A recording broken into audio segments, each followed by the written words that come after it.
এইখনেই তোৰ জীৱন যুদ্ধৰ শেষ যুদ্ধ গম পাইছ নহয় এইখনত জয়ী হলে তোৰ জীৱনত একোৰেই অভাৱ নাথাকিব আই পঢ়িবও নালাগে আৰু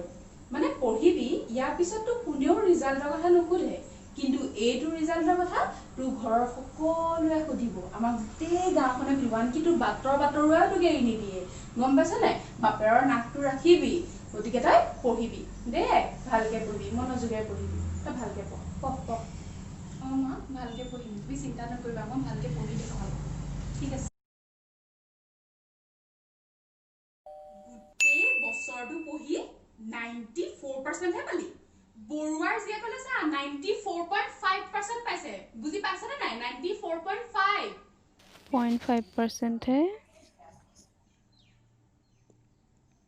0.5% হে তোৰে 5.5%ৰ কাৰণে নহয় তই ষ্টেণ্ড কৰিব নোৱাৰিবি গম পালি নে ষ্টেণ্ড কৰিবতো নোৱাৰিবি অকল লেপটপ এটা পাবি লেপটপ এটা আছে নহয় আৰু এটা পাবি লেপটপ আৰু একো নাপাও তই বুজিলি নাই এতিয়া সলভি ফৰ্মৰ খৰচ কৰি দিয়ে পঢ়ি থাক তই পঢ়াতে বুতে থাক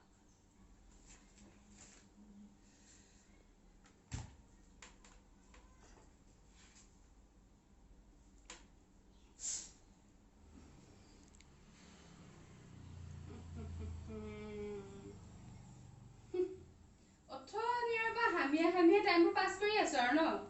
বৰুৱাৰ জেগালে চাগে পঢ়ি থাকোতে এবাৰো নেহামিয়াই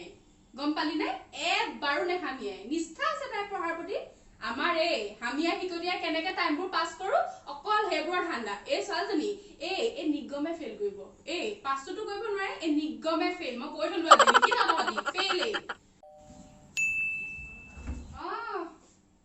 যা বাথৰুমলৈ যা বাথৰুমত বিছনাখন ঠিক কৰি নলগেলে দিনভৰটো বাথৰুমতে থাক তই বাথৰুমলৈ বিছনাখন লৈ যা বৰুৱাৰ জীয়েকক টাইম বান্ধি দিছে বাথৰুমলৈ যোৱাৰ বুজিলি অকল দিনটো তাই 3বাৰহে যাব পাৰিব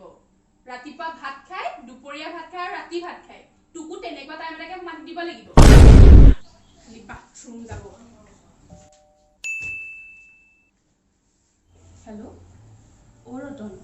তই যে এটা হিটাৰ আনি দিবিচোন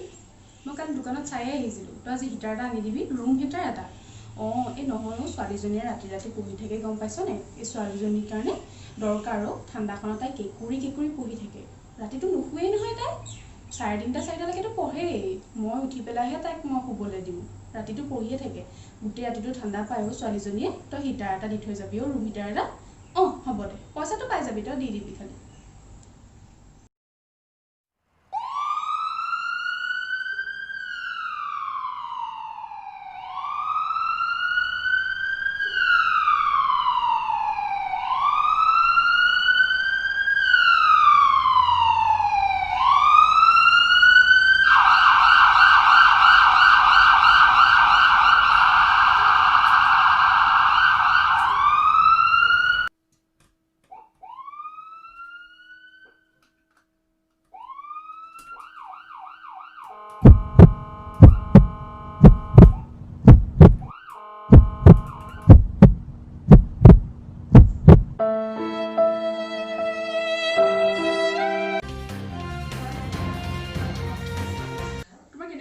অসমৰ ভিতৰত পঞ্চম স্থানত উত্তীৰ্ণ হৈ তুমি কেনেদৰে পঢ়া-শুনা কৰিছিলা অলপমান দৰ্শকক জনাই দিয়া মই ঢেৰেগনি পোহৰত পঢ়িছো এয়া আমাৰ পঞ্চম স্থানত উত্তীৰ্ণ ছাত্ৰীৰ ব্যাখ্যা নমস্কাৰ